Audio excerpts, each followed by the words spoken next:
in our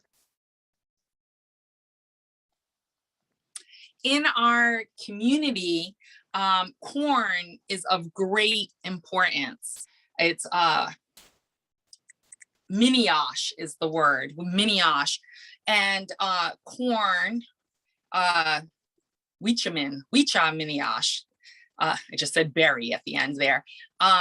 This is flint corn, Narragansett flint corn, and this is actually Narragansett flint corn that was harvested and grown through the Narragansett Food Sovereignty Initiative. Some of you were on the talk the other day with Cassius and Loren Spears. Well, this was the community grown Narragansett flint corn. And so corn is extremely important in our community.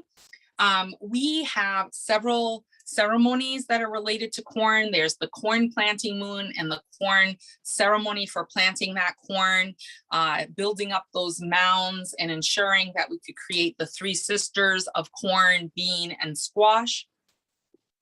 We talked about that a little bit yesterday. And we have the green corn harvest, which is the early corn harvest. The Narragansett Nation's powwow derives from that green corn harvest, and the Narragansett August meeting powwow is the oldest native recorded, keywords recorded, gathering in the nation, 346 years, I believe, this year.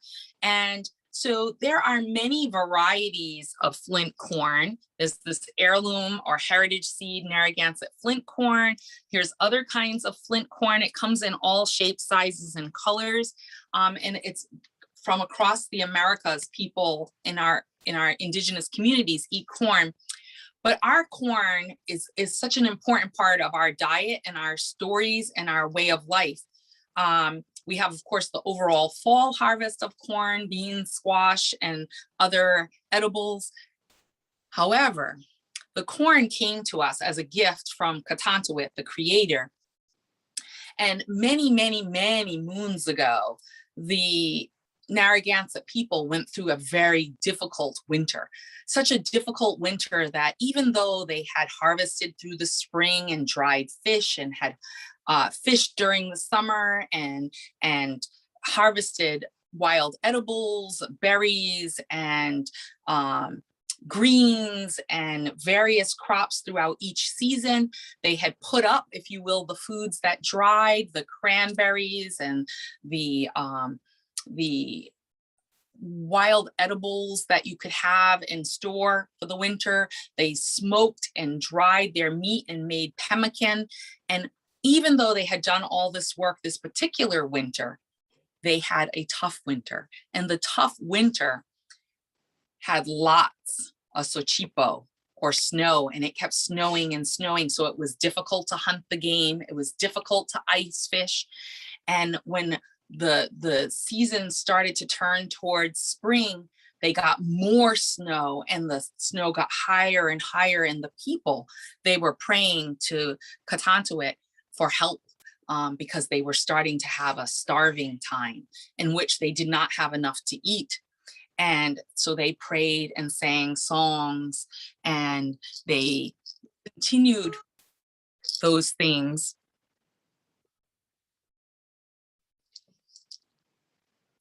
Someone trying to call me on my phone when we're trying to do a presentation on my phone. Sorry about that.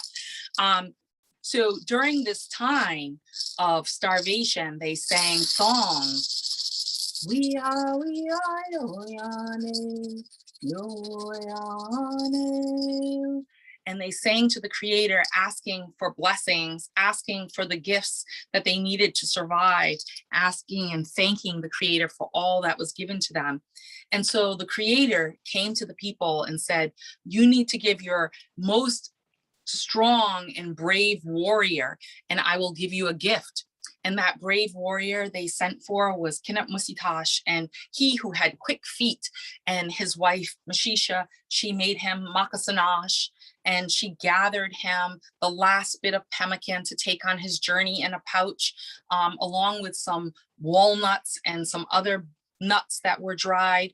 And the community, they sang songs for him and said prayers for him as he set off on this long journey to the Southwest. And as they went to the Southwest, he had to travel many, many moons, day and night, and season after season. And finally, he made it high up on one of the mesas in the Southwest. And there, the Creator came to him and said, "You have given for your people. And so I have a gift. And that gift is corn. And the other gift is beans."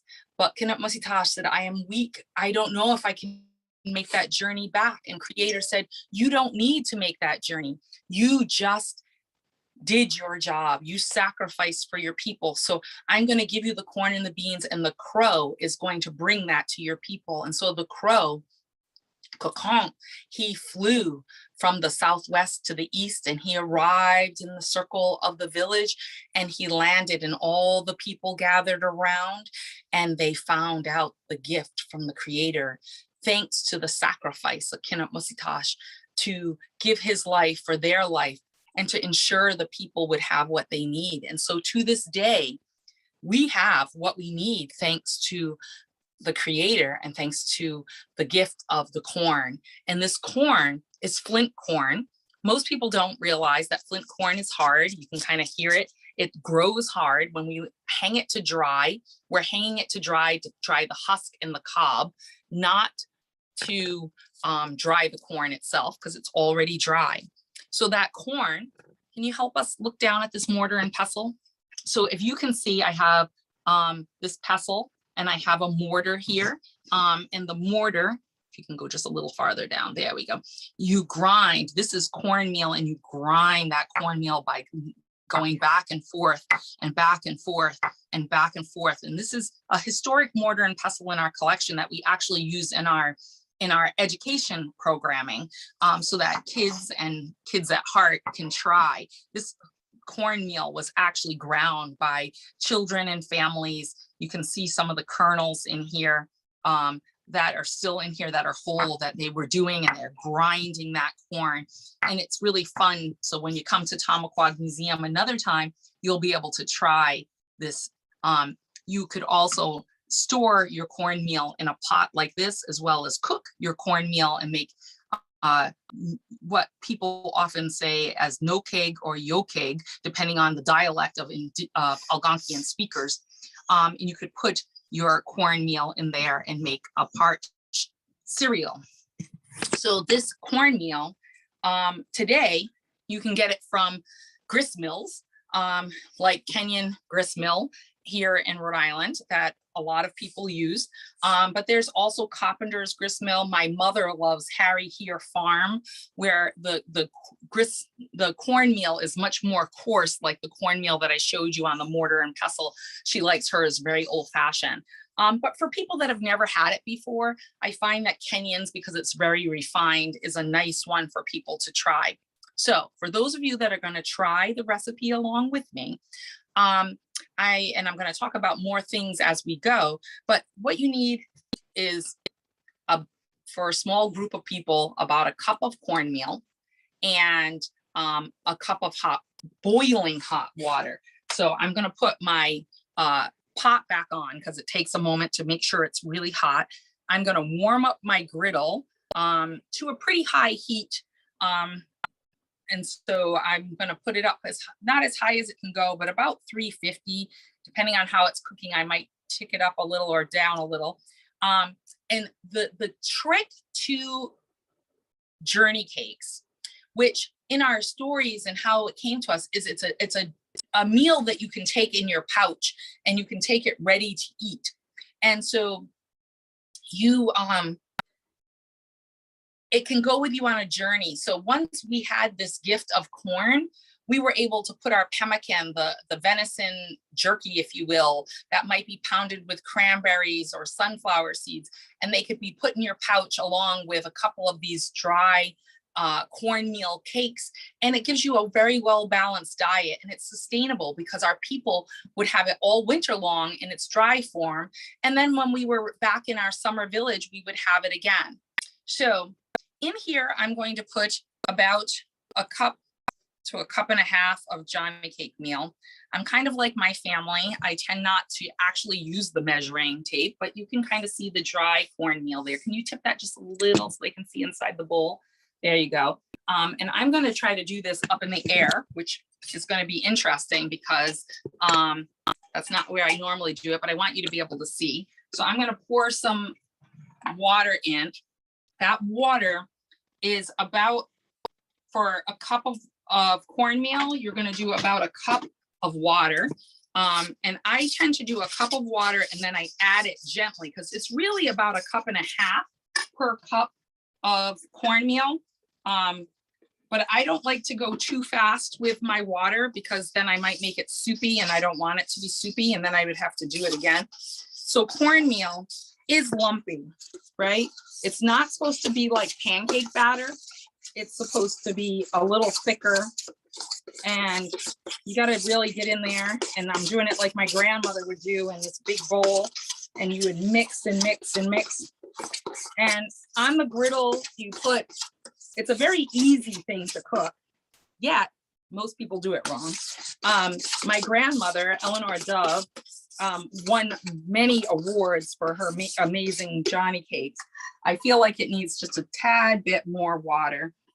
Now, some people put sugar in their Johnny cakes. Some people put salt in their Johnny cakes.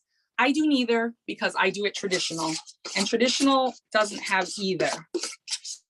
And this is a pretty good consistency. See, it's thick, but it still drops. It's very wet all the way through. You don't have any dry patches. The key to the whole thing for Johnny cakes is scalding the meal, as the old timers say. You scald the meal. Now, if I'm going to add something to it, this is when I add them. So I'm going to add sasaminiash or cranberries. And so they were originally known as craneberries. And these grow here in, southern New England, the Great Lakes area. We pick wild cranberries every single year at local places near us. So that feels like a lot. So I won't put all of those in. I tend to, when I cook, I tend to cook for a large number. I'm doing a small batch because there's only myself and Rico here. And I don't think we can eat all these Johnny cakes ourselves. Maybe we can, but we'll see. So I will do, I still feel like I need just a tidge more water. So if you were measuring, I would do 1 cup of cornmeal to 1.5 cups of water. But you also can start to get to how you know the feel or the texture of it for yourself. Now, some of the folks that live here in southern New England, and in Rhode Island, we call them swamp Yankees, which I don't know if that's a politically correct term anymore, but nonetheless, they sometimes like theirs really thin and kind of crispy all the way through.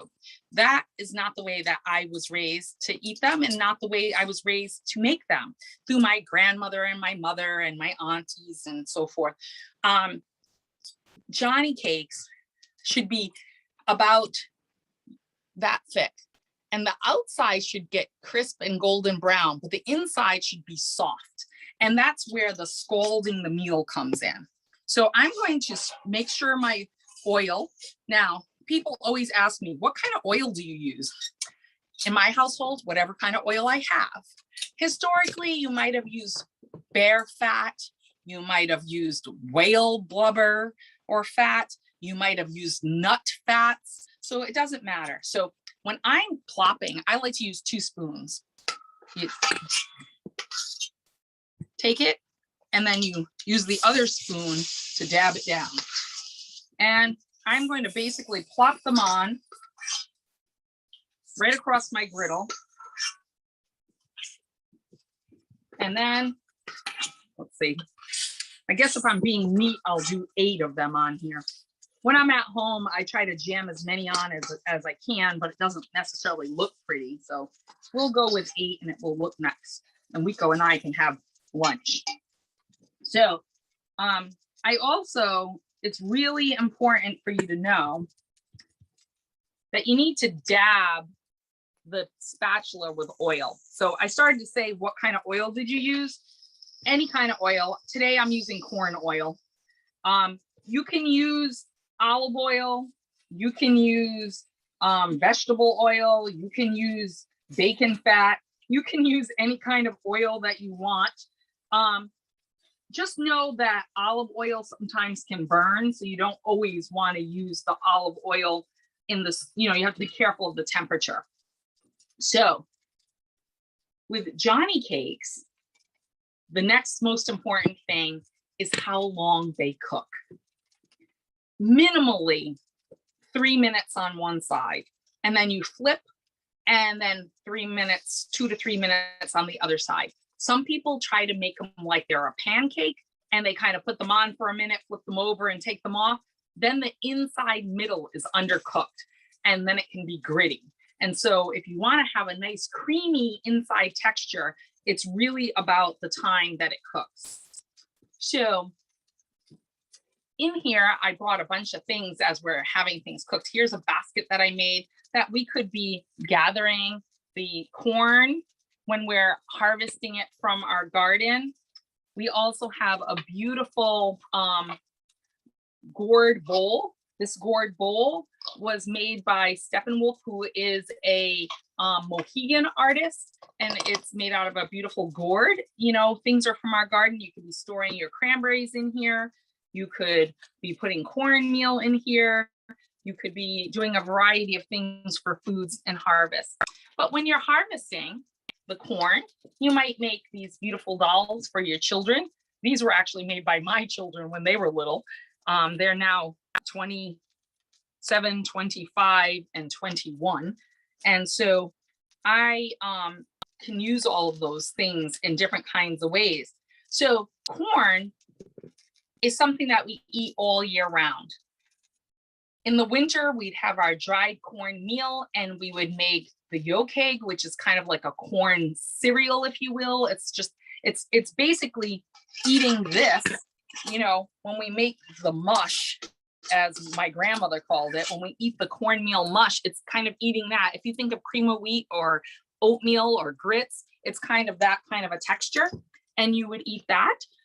You could have your Johnny cakes. You can put cranberries in them, blueberries in them, huckleberries, choke cherries, black cherries.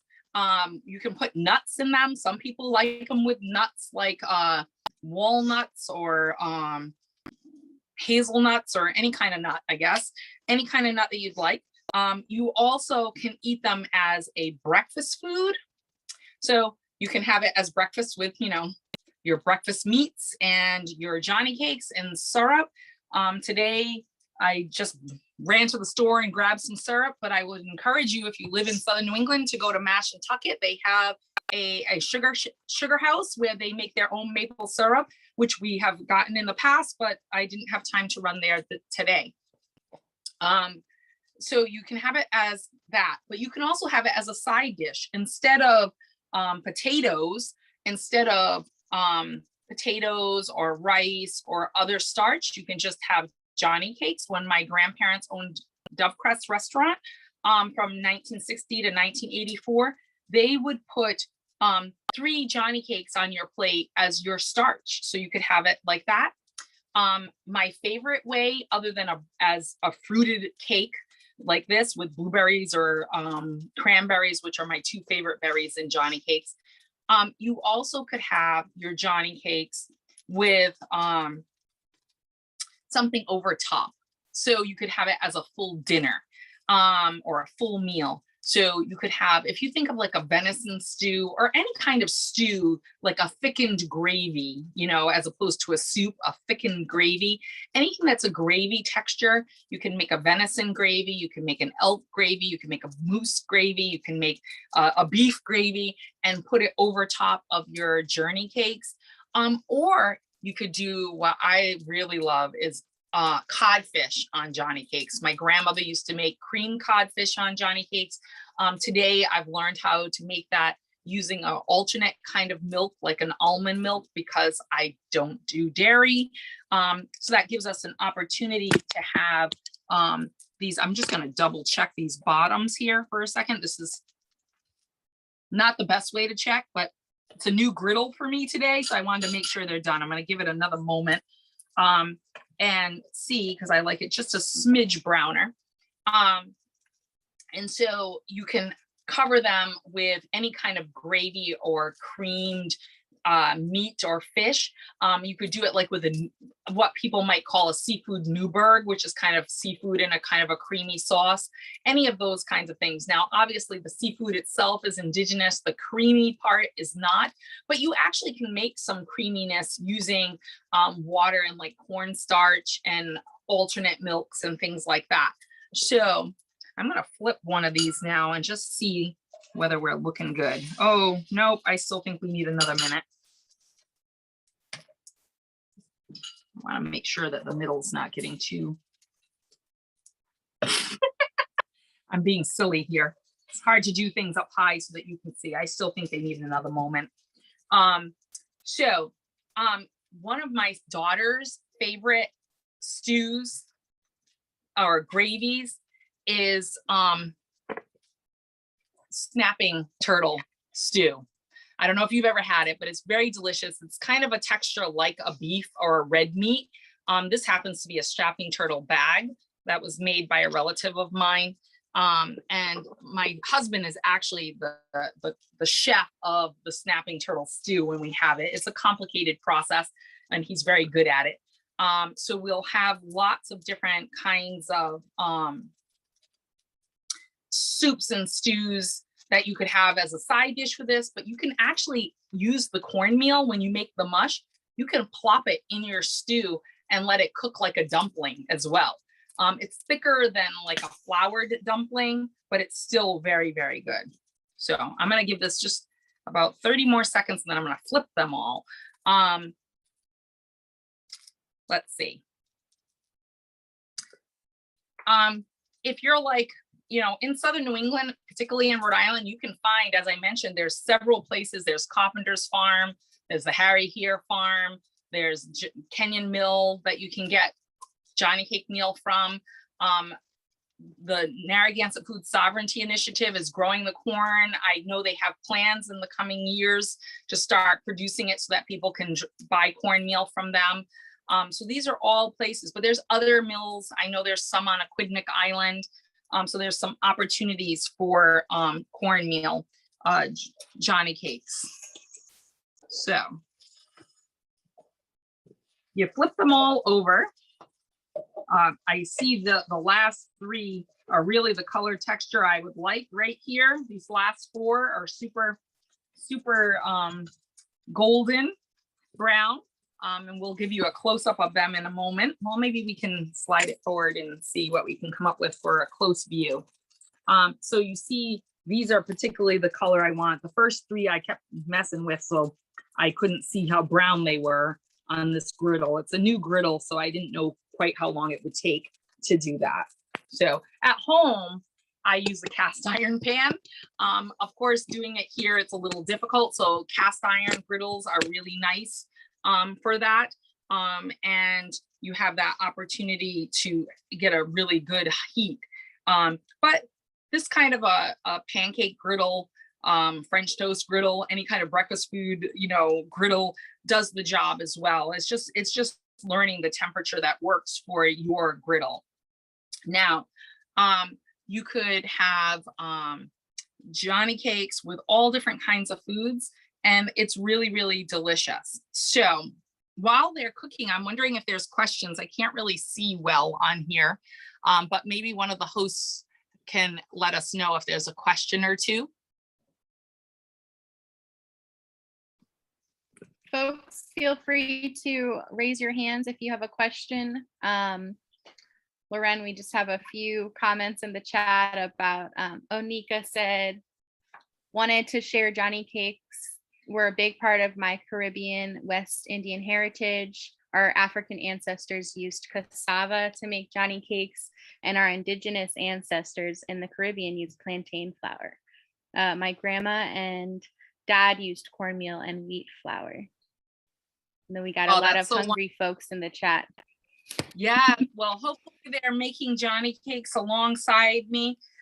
When I've been in the store, sometimes I see this cornmeal too, and I've never really made Johnny cakes with it, but it is a stone ground white cornmeal, and so I think you could make it with this. The question for me was it the same texture I was used to? One of the other things that I've been known to do is mixed cornmeal. So like Kenyon's is very fine. Harry here is very coarse. So sometimes mixing the two and you get a bit of the coarse with the fine. I find when it's someone's first time ever having a Johnny cake, that if I go with a more ground cornmeal, they're more happy to, to eat it and to like it. And other times they're a little more reserved. In our communities too, we would be harvesting the maple sugar, Wakoni meat or sweet water, and cooking it down to the maple sap, to the maple sugar or maple syrup for our meal. Each of these things are part of our culture and our tradition. And it's a very simple thing to cook, but you would be surprised at how many people, when I've done this live in like libraries, have said, well, I tried it once and it came out bad. And so I just thought I didn't like Johnny cakes. And then they have it from someone who makes them regularly. My family eats them all year round. We eat them for breakfast, we eat them for dinner. It doesn't matter. We eat Johnny cakes all the time. And so when you're used to having them, you get used to the texture that you like, and the consistency that you like. And that helps. It helps this is worrying me. I think our griddle's off. I'm gonna see if I can get to the other plug. This is what happens when you're live on TV with electric appliances. I think I might have blew a fuse over there. Can you reach that cord? Let's see if I can do this. I'm going to turn the griddle around and see if I can reach this other plug, because all of a sudden I heard no sizzling and no cooking. And so we need the other half of this to cook now that I flip them over, and hopefully that will work and we can finish cooking those Johnny cakes. So in our culture and in our community, corn is a really important part of our culture and our community.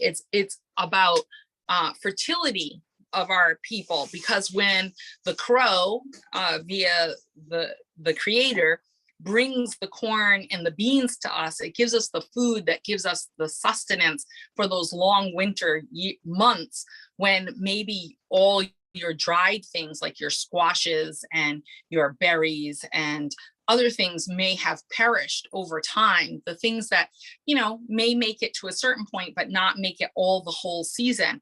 It gives you a very strong base to your diet of carbohydrate and fiber, and it's really healthy for you.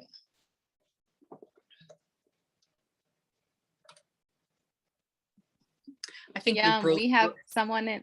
Uh-oh.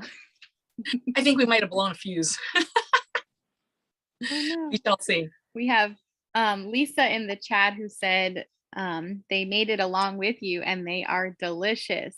Love it with the cranberries. We'll definitely be making these again. That's awesome, Lisa. And the cranberries is such a nice taste with it, because it's like sweet and tart, especially, when you add the sugars of your maple syrup. And, I know we can all go to the store and have just whatever syrup is there, but there's nothing like real maple syrup on your Journey cakes, and the texture of it. There's it's not just sweet maple syrup. You have that earthy, woodsy undertone that's from the tree itself, that's different than just a flavored corn syrup for your Journey cake. So I think that really makes it special. The other thing that you might not know is that the cranberries are used, that's such a vibrant color in those cranberries, sasaminiash. is a great material for dyeing. Cordage, like we talked about yesterday. You make the cordage from like milkweed, but you can dye it with cranberries. You can dye it with there's so many different things, black walnuts. You can dye it with various materials that would create the different color variation. Oak trees give you several colors of dye as well. And so these are different kinds of things that you can do. Nothing that you have here is a one-off by itself. And so the corn is considered a gift of fertility, which allowed our whole community, our nation, to flourish here. And then when you mix that with all the things of all the other seasons, spring, summer, fall, and even your winter ice fishing and your winter harvesting of the winter berries and your winter harvesting of game, it allowed you to have a very complex and sustaining diet. And so at this time of the year, you might be hunting this animal. Hopefully you know what that feather's from.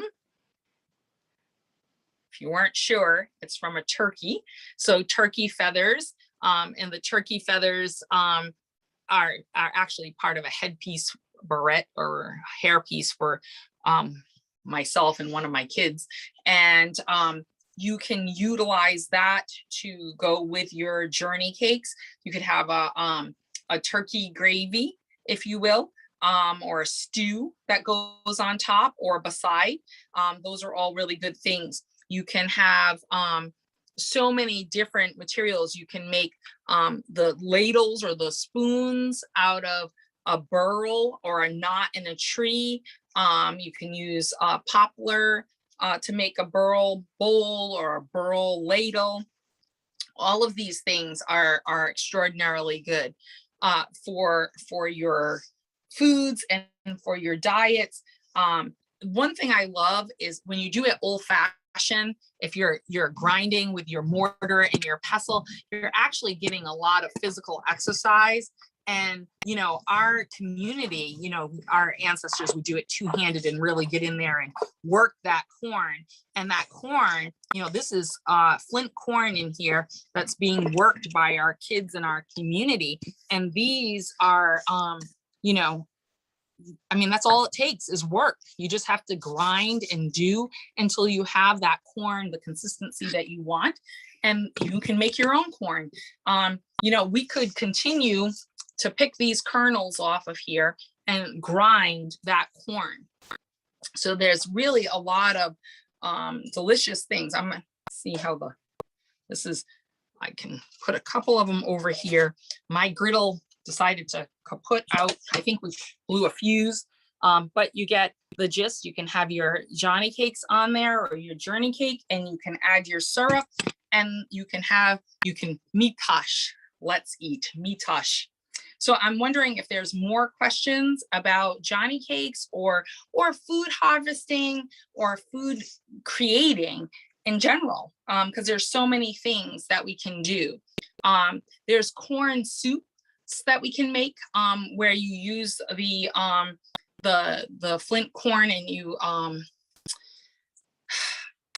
it's like you rehydrate them in some kind of way to make your corn soups. You can do a variety of different kinds of meals with corn.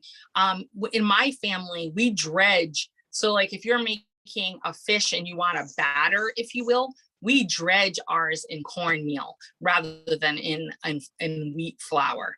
It gives it a nice crispy texture. It really cooks really well. So there's a lot of ways in which you can use cornmeal. When I make my cornbread today, I use straight cornmeal and corn flour and no wheat flour. One, because I'm gluten-free, but two, I feel it's just more healthy for us as a family. And so my whole family eats it that way. So when we talk about eating in a traditional way and a local way, a lot of times that has to do with, you know, having foods that are harvested local, that are grown, in an agricultural way, local, and the fish and the game meats and the fruits and the vegetables, that they're all from a local environment and that they're processed in that way. However, I will say, in our Johnny cakes, besides berries, cranberries and blueberries and huckleberries and blackberries and black cherries and all of those things that we put in them, our families do live in the 21st century. So sometimes I have nieces and nephews that like bananas in their Johnny cakes. And so sometimes we're putting fruits that have been imported from other places that are not local to this area that are on top of them. And sometimes there are meats and gravies that are from other places. Like, so when I said elk, my husband is a hunter, and sometimes he goes out west where other family and friends live and hunts elk, and then we'll eat elk meat. But the deer meat and even the moose is just a little short drive from here. But originally moose were in this area and are indigenous to this place. Of course, salmon and cod and other kinds of fish are indigenous to this place. You can make like a fish chowder and make it extra thick and use that as like a gravy for on top of your journey cake. So you have all these options of ways in which you can eat your journey cake. So I'm wondering if there's any other questions. Yes, we have a question from Lindsay, who asks, do you ever use maple sugar to preserve things? Do I use maple sugar to preserve things? So that's a good question. I use maple in a lot of things. So I tend to put, like, if I make a hot cereal, I tend to use maple syrup rather than sugar in my syrup, in my cereals, or in my tea or things like that. But I haven't actually like preserved with it. Maybe some of the elders have, but I have not, because we can cheat today. I can throw things in the freezer, and preserve it that way. My son uses maple sugar in his drying, because so he dries meats like deer meat to make pemmican, and he used also maple wood when he was drying it to create that sweet taste that was there. So that can be. So yes. Yum. We have another question. I think you spoke a little to it earlier, from Kristen, who says, curious about the name Journey Cake and Johnny Cake. Yeah, so journey cake is because you can take it on a journey. That's the original name of these cakes. They were called a journey cake. It was Europeans, early settlers here in what we now call the Southern New England area, that took that name journey cake and morphed it into the term Johnny cake today. And it's stuck. And so lots of people call it a Johnny cake today. And, it became very much part of the colonial diet, because when the early colonists came here, they didn't have the capacity or the ability to grow wheat in this area. And it was very expensive for them to send it across the ocean to get here. And so they adapted to using the cornmeal that was here. That's where we have what is known as Indian pudding. It's called Indian pudding because the base is cornmeal, but really the molasses and the orange zest and the milk and the custard mixture that you make to make what we call cornmeal pudding is really a bit of an adaptation. So they call it Indian because of the cornmeal, but it's really, we talk about that a lot, the adaptations and the appropriations that took place over time. In the intersection and clash of conquest and colonization. So some of the things are things that are called indigenous or Indian, but yet are not really, as in the Indian pudding. And although we did make cornmeal in that way and could certainly put honey or maple syrup or fruits is what I meant to say in it to give it that sweetness, but it was not the same way as with molasses and custard of a Eurocentric perspective. The other thing that we have for adaptations is like, you think of chowder, aka chowder, here in Rhode Island, drop those R's, right? In Rhode Island, they call it Rhode Island clam chowder, which is really an appropriation of Narragansett clam chowder or other indigenous people's clam chowder, because the quahog chowder is clear broth, and clear broth is traditional chowder. That is the way that our ancestors made it. And when Europeans came, they started adding milk to it or cream to it, and that's how you got the New England clam chowder. So there's those different adaptations, and then there's Manhattan clam chowder, which has a tomato base. That's my least favorite of the chowders. Well, I don't eat the creamy either because I don't do any dairy, but nonetheless, there's those different kinds of adaptations. Of course, there's the traditional clam bake that has the lobster and the crabs and the clams, soft shell and hard shell, the corn and potatoes and various other foods that are part of it. But corn and cornmeal is eaten all year round. When we would go from our winter homes to our summer homes via the river systems, and when we get out by the open ocean or the bay, we'd set up our villages, we'd plant our crops in early spring, but we would have already moved there at this point, and we would, or mid-spring, and would have moved to our summer village where we're still harvesting fish and early spring greens and spring edibles.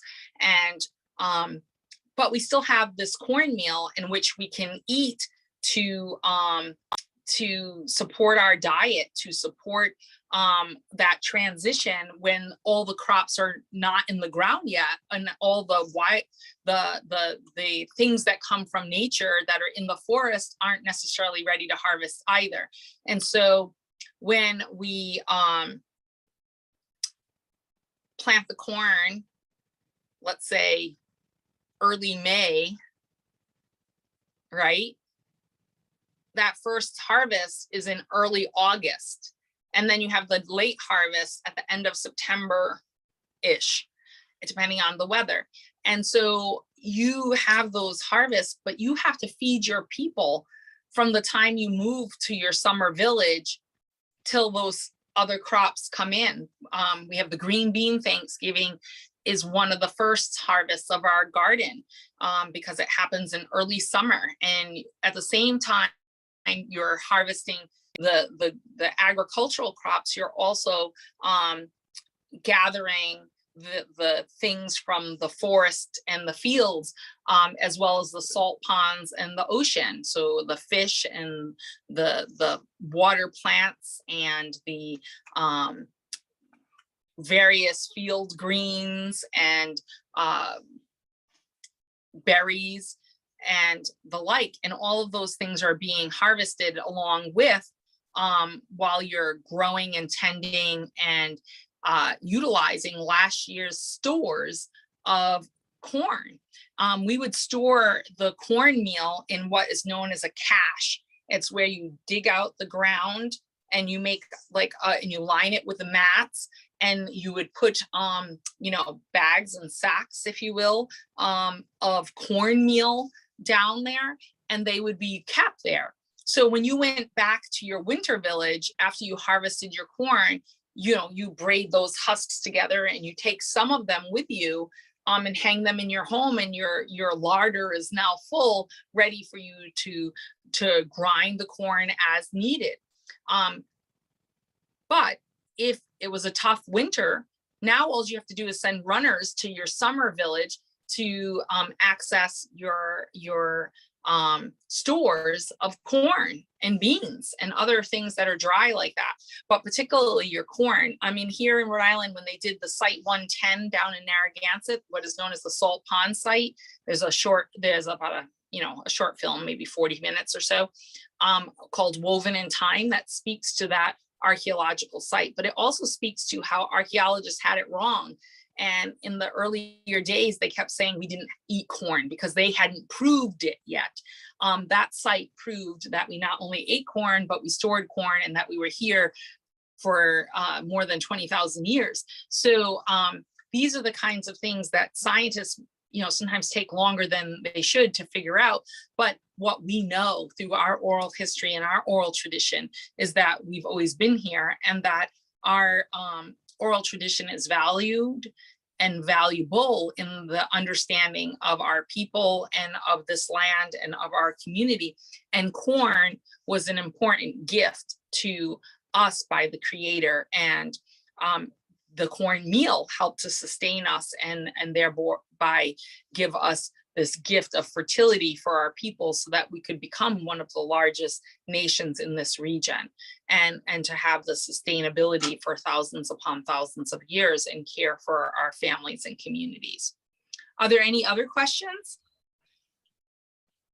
Wow, Loren, that was beautiful. I want to thank you for sharing everything yesterday at the keynote and this deep dive into not just the Johnny cakes, but just such a rich history. So thank you so much. We have a lot of people in the chat excited about this recipe and what you shared with us. And yeah, thank you so much. I shared a link to the Tamaquag Museum where you can follow Loren's work, and want to keep people updated. We have, yeah, no problem. We have our network. If you're able to share the notes in the chat, I'd love to see them. But where I'm doing this on my phone today, I can't really see the chat very well. Yes. Well, we're gonna post the recording of it and hope to have it translated into Spanish eventually as well. And a reminder for folks, we have our networking session at 12:30 if you all want to join, and then our afternoon session block starts at 1 o'clock. So Loren, again, thank you so much for your time today and such a beautiful sharing. Katabatash, Kanupiam, you're welcome. Thank you. Peace, everyone. Thank you.